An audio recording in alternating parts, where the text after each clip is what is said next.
Hello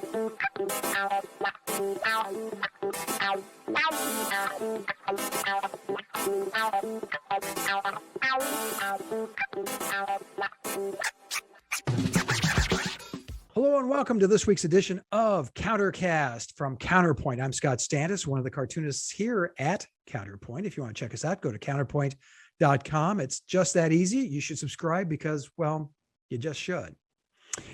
Anyway, we've been talking a series of cartoonists, and this week we are extremely honored to have Michael Ramirez, a two-time Pulitzer Prize-winning editorial cartoonist here at Counterpoint. He also draws for the Las Vegas Review-Journal, Creators Syndicate. I don't know who else, Mike. Well, I do. I have a cartoon every week in the Washington Examiner. But I didn't know that. Most places where profanity is used. Mike, welcome to the Comcast or the CounterCast here. Let's just dive right into it. You and I are two of the conservatives in the stable here at Counterpoint, and we both seem to have a bit of an issue with the former president of the United States and the guy who seems to be running the Republican Party. Just before we started filming this, we were talking about this in some depth. But before we dive into all of that, can you give us a real quick rundown? How did you become a conservative? I mean, why are you a conservative? It was through the prison program, Scott. No, you know what? I'm just an adherent to common sense principles and things that work. I'm the loser in the family. I have two brothers, two sisters. They're all doctors except for me. And our family mantra has always been to gravitate to, reasonable ideas and to, not to make the mistake over and over again and to learn from our mistakes. And I think that's where conservative principles lie, frankly. I've been a longtime conservative because I think the Constitution is a grand document and a good roadmap to follow. It's made us the most extraordinary nation in the world, not because of government, because it really cherishes individual responsibility and the people's ability to govern themselves. And that freedom, I think, makes us exceptional. And these conservative principles, you and I both grew up during Ronald Reagan, who is perhaps the greatest modern president of our era, I think. And we were talking earlier about Reaganomics, about how those conservative principles lived beyond the Reagan term for probably 2 or 3 decades. The economics of it, we're still feeling the value of it today.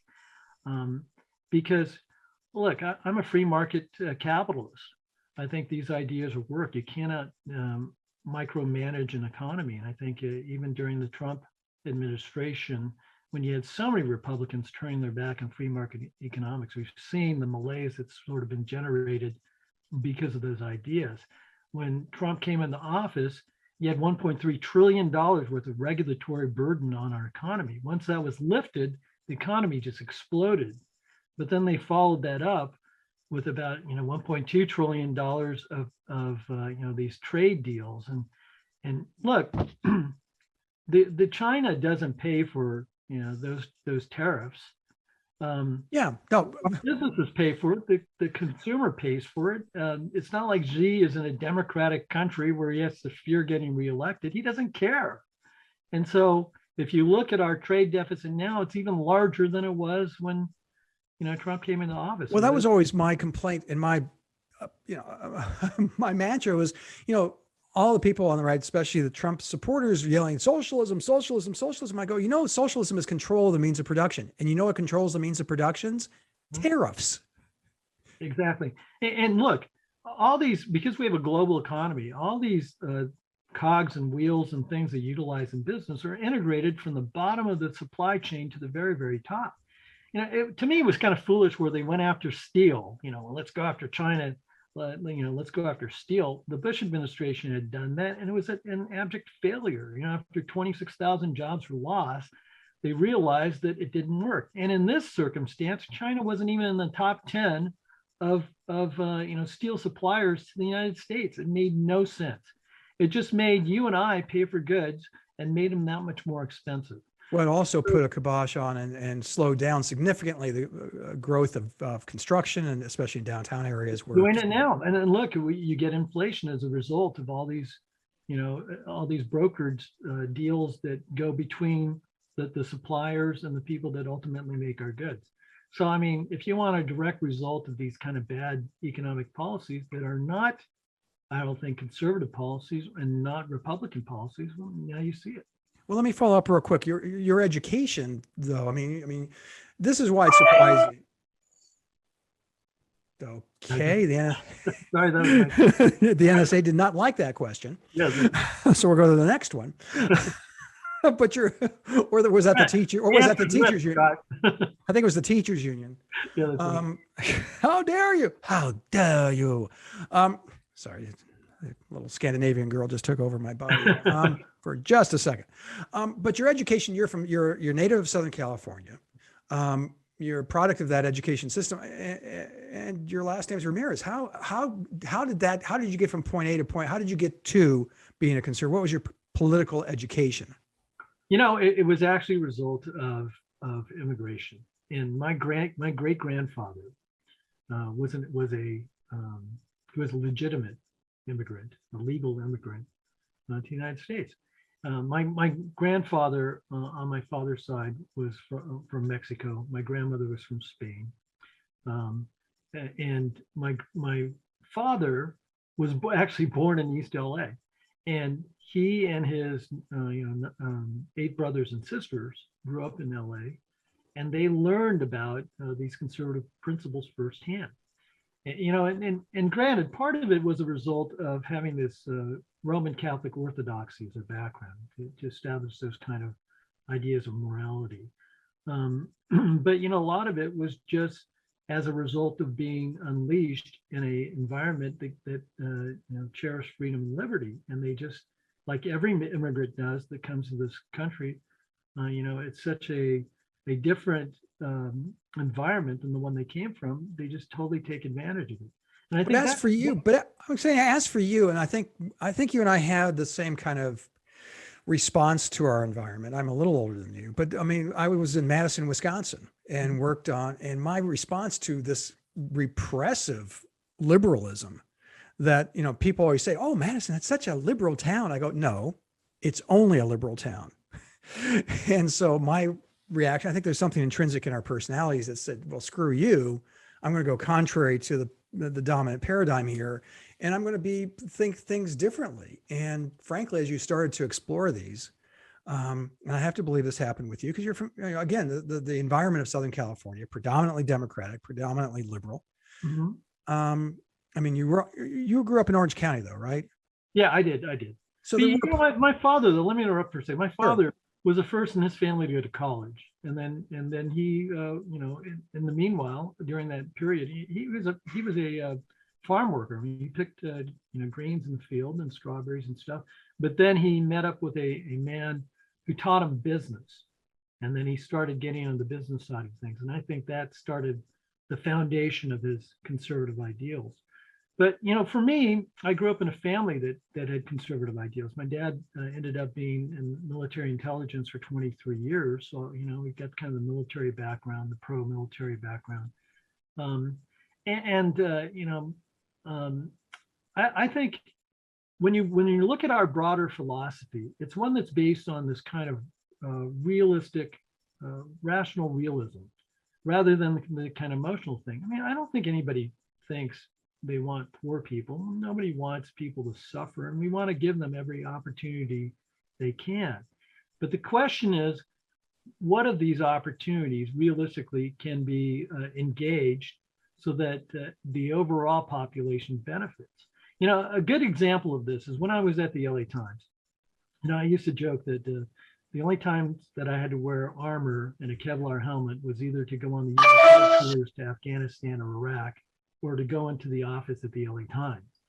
And a perfect contrast between conservative ideology and liberal ideology is, every day I would go out in front of First Street where the LA Times was, and there'd be this homeless, drug addict homeless guy who would sit on a bench, and I felt bad for him. I would always get this humongous sandwich. I'd cut it in half, I'd give him a bottle of water and a sandwich every day, and he would basically just cuss at me, but he would eat the sandwich. And one day I went out there with a reporter, and she looked at this guy, and the guy cussed at me, complained about me not giving him money. And then she reached into her purse and grabbed a $5 bill and said, Ramirez, you make more money here than most everybody. I can't believe you're this cheap. And she hands him a $5 bill. And of course, he takes the sandwich and the water bottle and throws them down on the ground and runs off. And I said, that to me epitomizes the difference between conservatism and liberalism. I gave him a sandwich and water, which was sustenance. And it really, it's really what he needed.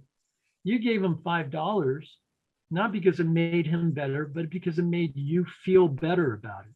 And he's just going to go use it to, engage in his drug habit or alcoholism. And to me, that defines the two different views, really. What can we do that's going to make our society adhere to these constitutional principles and provide liberty and freedom in the best way for most of society?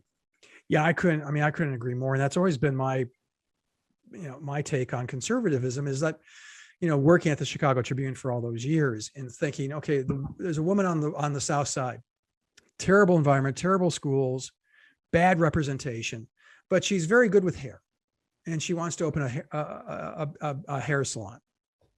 The city of Chicago stands in her way at every step of the way, not just with taxation, but also with regulation.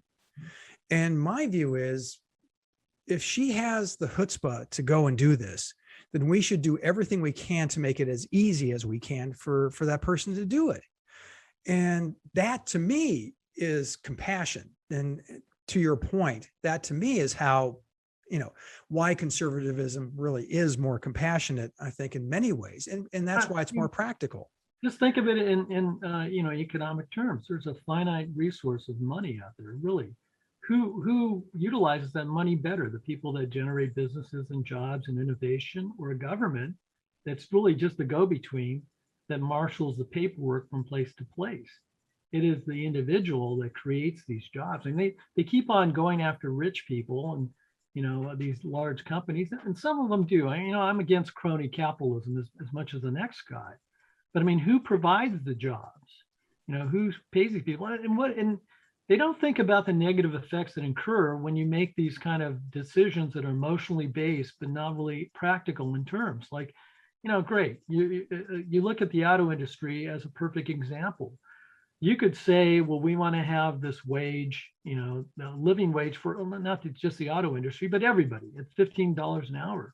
But what you're going to end up doing, because the business only has a finite amount of monetary resources, they got to eliminate some of those jobs to make up for that.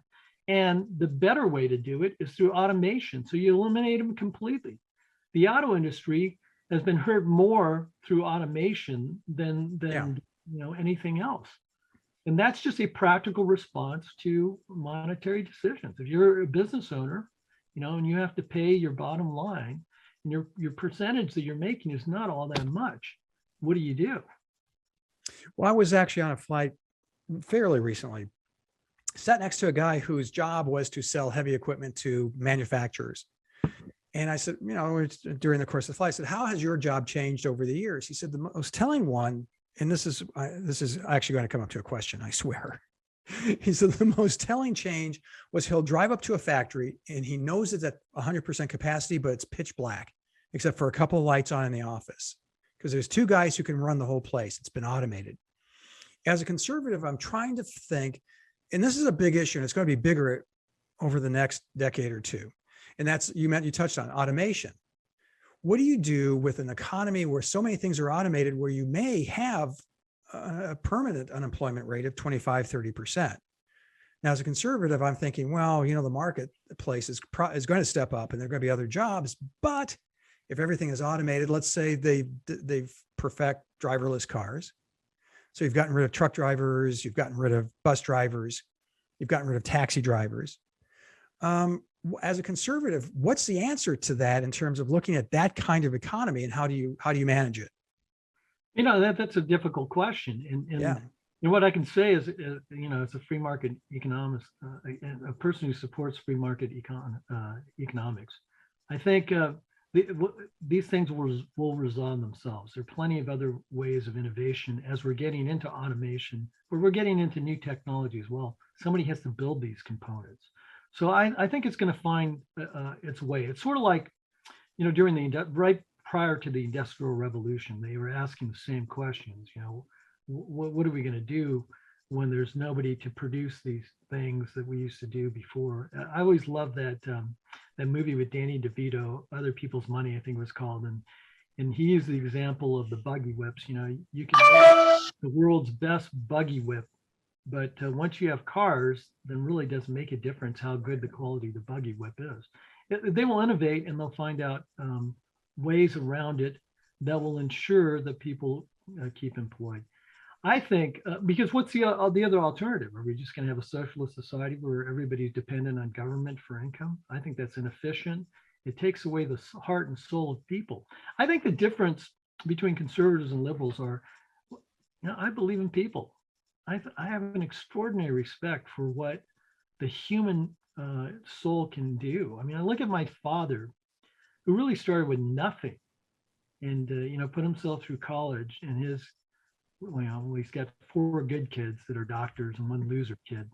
But I mean, think about he's a guy who absolutely believed that anyone, regardless of their race, their socioeconomic standing, could achieve success, and he did it himself.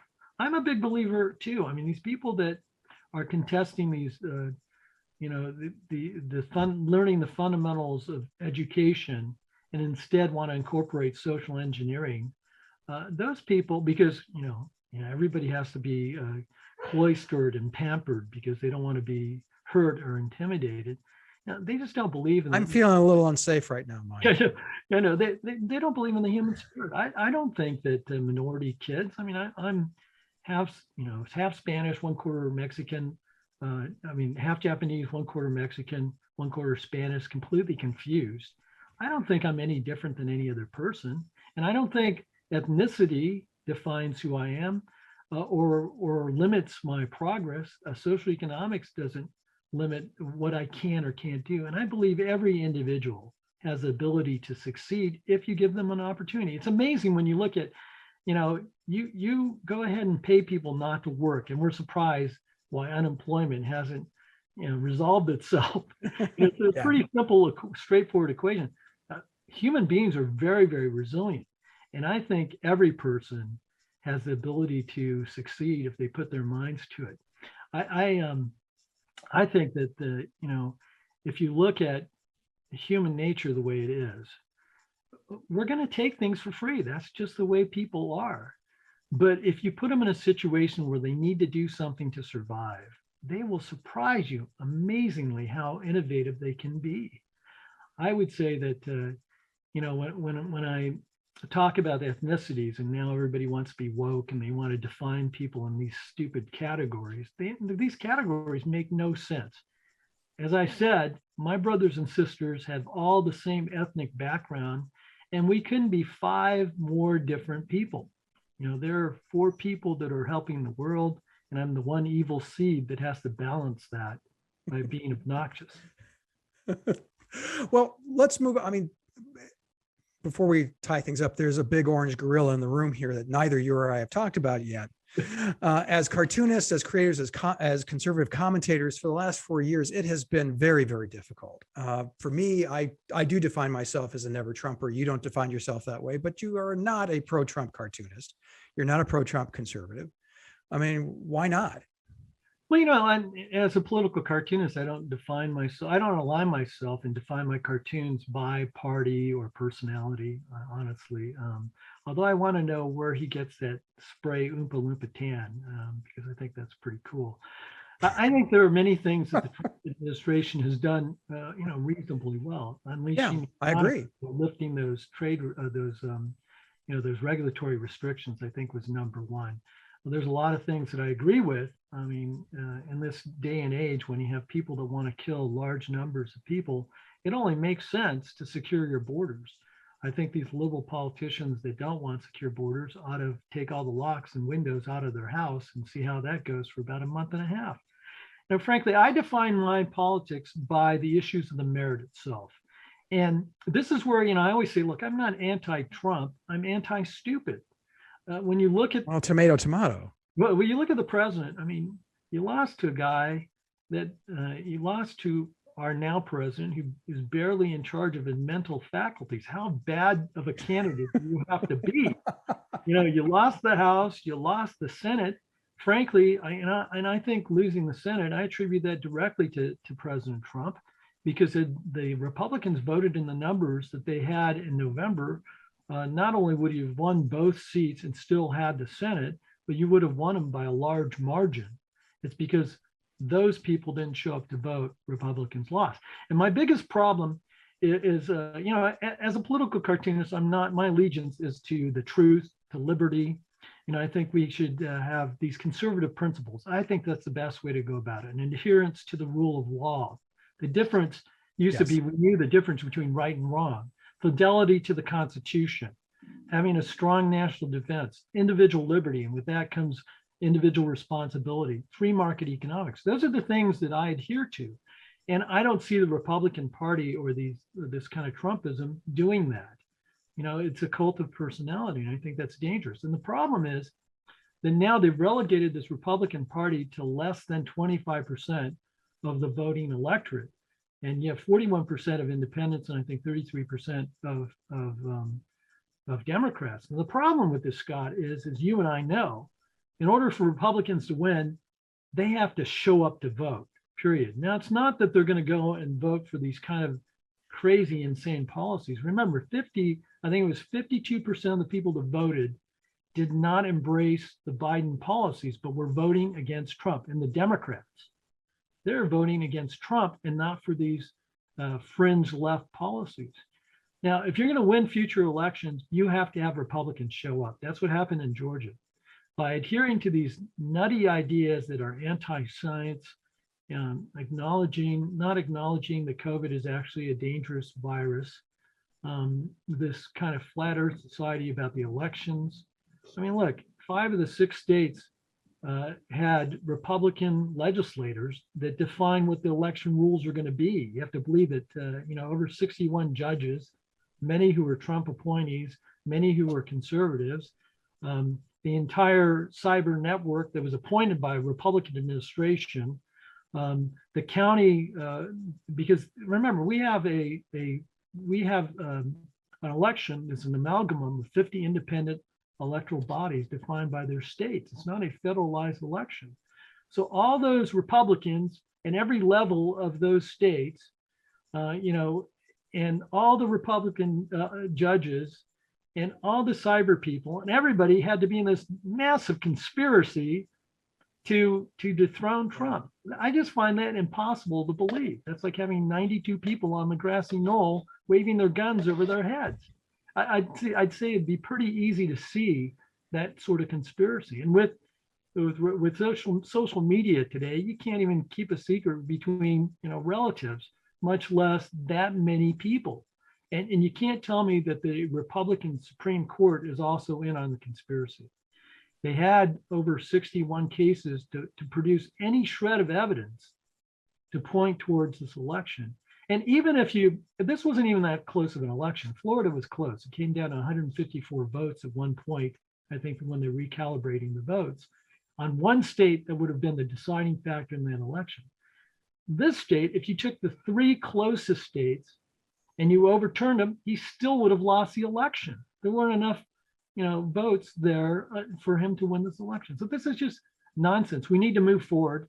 We need to embrace these ideas that I think that have made Republicans, frankly, I think most of the majority of Americans believe that America is an extraordinary country.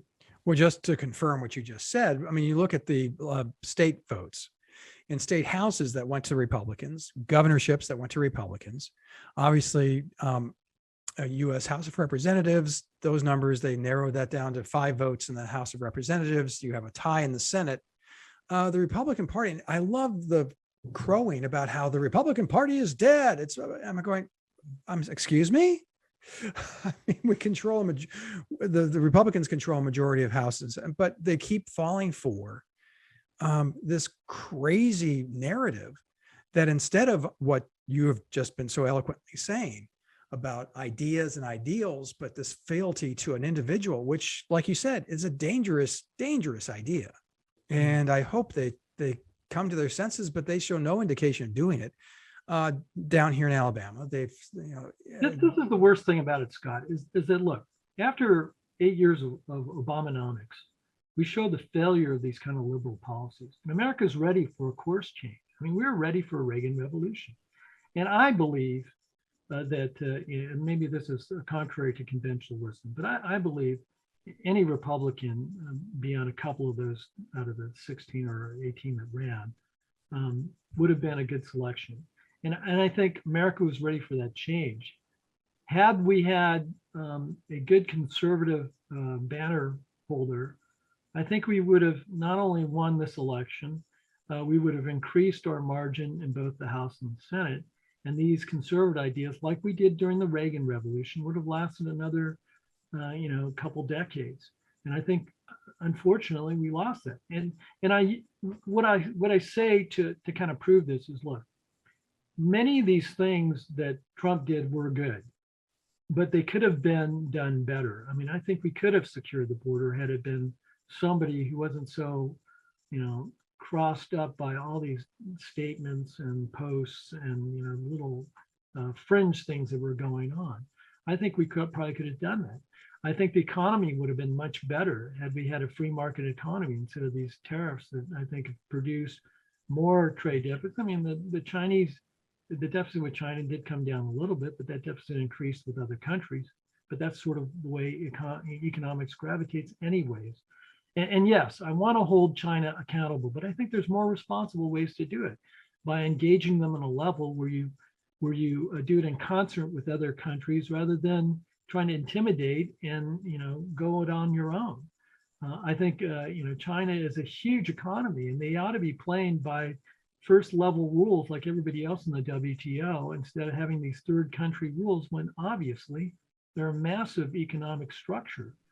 But I think this opportunity was lost, and unfortunately, the numbers coming up in the Senate election are not good. I think there are 22 Republican seats, something like that, up in the Senate, and there are only 11 or maybe 12 seats for the Democrats, and we have a margin of 0 right now. Yeah, we need those Republicans to show up and vote, and if you continually push these conspiracy ideas. I mean, Marjorie Taylor Greene, are you kidding? She has an IQ of spinach. You're going to be the person that you want to be the orator of the. I don't think anybody pointed, honest to God, Mike, I don't think anyone appointed her, but the press just zeroed in because I said, here's a numbskull that will play to our narrative. Well, that's absolutely true. And the press is always going to be against you because they are agenda driven. But I mean, you don't play into their hands by saying dumb things. And, the Matt Gaetz, the Marjorie Taylor Greenes, Jim Jordan's to a certain degree. Look, you need to have people that go back and move forward.